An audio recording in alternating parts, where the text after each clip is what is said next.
Madam President, General Secretary, thanks very much. What a lovely, warm welcome that was, because politicians at teacher conferences don't always get a warm welcome. But I remember when I first became a councillor many years ago, and how to deal with a hostile audience. So it was my first lecture, and this old councillor called John Gilmore, his name was, and he said there was a planning application in Knowsley, actually, just down the road, very controversial in 1969. As a good teacher, does anyone put the hand in the air and tell me what was the nature of that planning application? Knowsley, late 60s. What did they build that was very controversial? Yes, you over there. Sorry? A safari park, of course.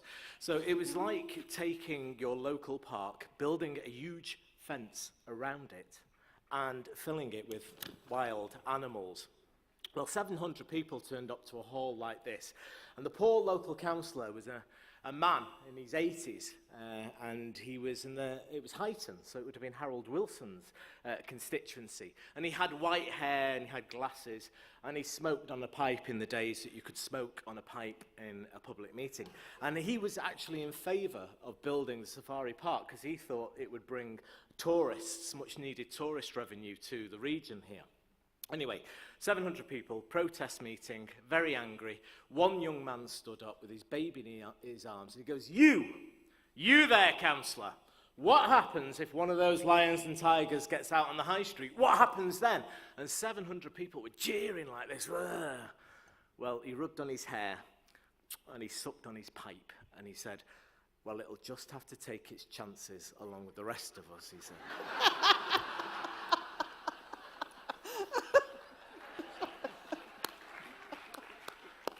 So you now know how I felt coming to a teacher conference this morning as a Shadow Education Secretary. It is, I do have some prepared notes as well.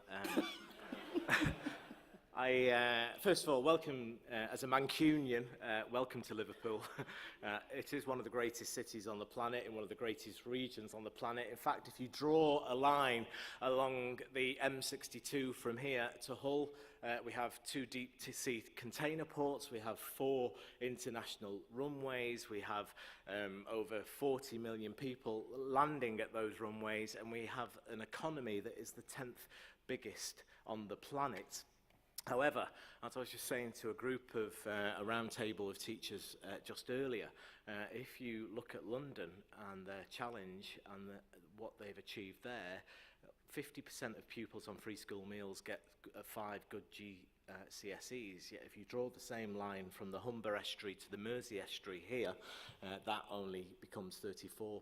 So we've got huge challenges in our system, let alone the funding that I will come to in just a second. So you're mightily welcome to the Northwest from wherever you're from.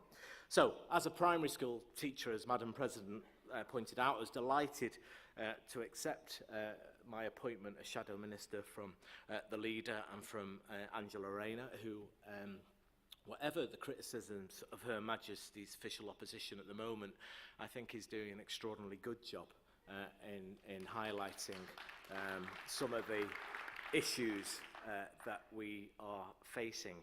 I believe the duty of government, firstly, is to provide the best education for every child. Yet for our current generation of young people, social mobility is decreasing, not increasing. I was born to immigrant parents in 1969 and grew up in a 2-bedroom council flat. There are very fewer and fewer members of parliament and people in our top echelons of our professions who see such mobility, and that mobility seems to be narrowing from generation to generation. This is no doubt a result of an unfair education system, a 2-tier labour market, an imbalanced economy, and an unaffordable housing market, particularly for those colleagues in our inner cities, but particularly from inner London. This is not an accusation from myself as an opposition spokesman, but the conclusion of the government's own social mobility report. We all go into teaching, but we believe in the value of education. I did. We believe in its power to create social mobility. We believe in its ability to create ambition for all. I know the difference a good teacher with the right support and resources can make to a child's attainment and aspiration. I've seen it at the chalk face. And I'd like to take the opportunity at today's conference to start a conversation with you about how we create a world-class teaching service once again that delivers the social mobility for our children that we all here strive for. But first, I have to address the issue of resources. In the manifesto commitment, the government stated that under a future Conservative government, the amount of money following your child into the school would be protected. There will be a real terms increase in schools' budgets in the next Parliament, they said. That pledge was repeated by the last Prime Minister and was very clear about what it meant. He said, I can tell you with a Conservative government, the amount of money following your child will not be cut. But all of us in this room know that they are not keeping to their promise to the British people. Under this government, schools are facing their first real terms cuts to their budgets in nearly 20 years. The National Audit Office has revealed that under the current spending settlement, there will be an 8% cut in pupil funding between 2015 and 2020. The same conclusion was reached by the Institute for Fiscal Studies, and I pay tribute to the union and to the NUT and to the Head Teachers Union as well for the terrific website that is highlighting what every school and region and the cut they will be facing. Nick Gibb in Westminster Hall debate just the other day, the schools minister, accused the unions of scaremongering until I pointed out that it was the figures based on the government's Institute of Fiscal Studies and the department's own figures. And you need to keep reminding both me and government of that every day of the week. This means that schools in every region, every city and every town will lose money because of the failure to protect funding for our schools. The so-called fair funding formula will simply redistribute a sum of money that is already inadequate to support our schools and provide our children with excellent education, the excellent education that they are entitled to. Too many politicians, as I was just saying in the round table, are confusing the fair funding cuts with the tsunami of cuts that are coming down the line. And it is all our jobs, particularly I look to you, to be letting your councillors and MPs know what the real situation is. The Audit Office have said that the Department for Education is expecting schools to find a total of £3 billion worth of savings over the course of this Parliament, yet they have failed to communicate to schools how they will achieve this. While I of course support the principle that all schools should receive fair funding, the answer is not to take money away from existing schools and redistribute it when budgets across the country are being cut. The solution is to invest in education to help every child receive an excellent education. The government stated aim is in revising the school's funding formula is fairness. There should be fairness in funding formula, and there are good things in it, such as an emphasis on high needs, a deprivation index, albeit a crude measure, and a focus on prior attainment to help improve attainment. Why would we not welcome these things? However, there is nothing fair about a proposal in which funding will be cut from high-performing schools in deprived areas. A fair approach would take the best performing areas in the country and apply the lessons to those schools everywhere. It would look objectively at the level of funding required to deliver the best performing schools, particularly in the areas of high deprivation, and use that as the basis for a formula to be applied across the whole country.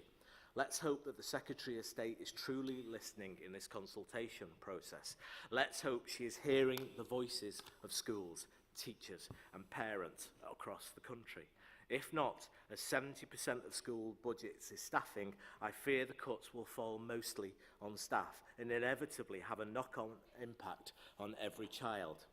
We are already seeing the highest rate of teachers leaving the profession in a decade. I've got former colleagues who ring me constantly about who are great teachers leaving the profession in Greater Manchester. The government have failed for the 5th year in a row to reach their target in new recruits. Yet if we were to achieve a universal high-quality school system, we need to focus on our most important resource, our teachers. International OECD data shows teachers in the UK work longer hours, have lower salaries, and have fewer opportunities for continuous professional development than counterparts across the rest of the world. The research shows our teachers are now working more than 48 hours a week, which is significantly more, 19% more than the average elsewhere. And it suggests that 1 in 5 teachers is working in excess of 60 hours in a typical week.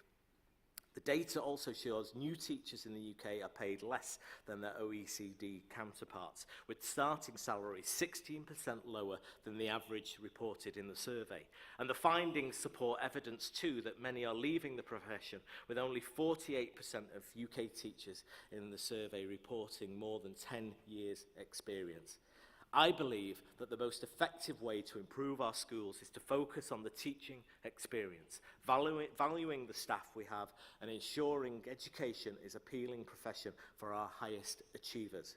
We know that last year the teaching profession in the UK shrank by 10%, with 1 in 4 new teachers leaving the profession within 10 years. And head teachers now point to teacher supply as one of the biggest barriers to success.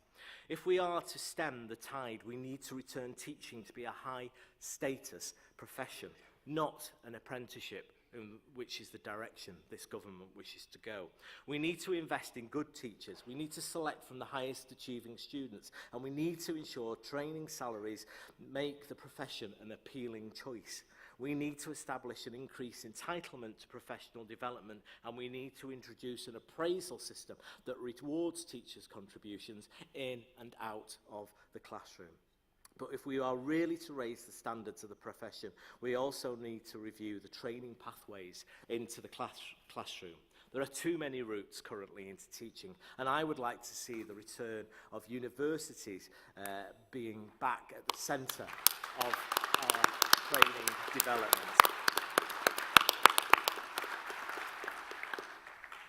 So there is the start of a conversation. I hope to work, as I have been working with Mary and her team, about how we change hearts and minds in Whitehall. Let's recruit the brightest and the best. Let's give them academically rigorous training and the respect and autonomy the professionals deserve in the workplace. Then we can really make a difference in our classrooms and help every child reach its full potential. Thanks very much.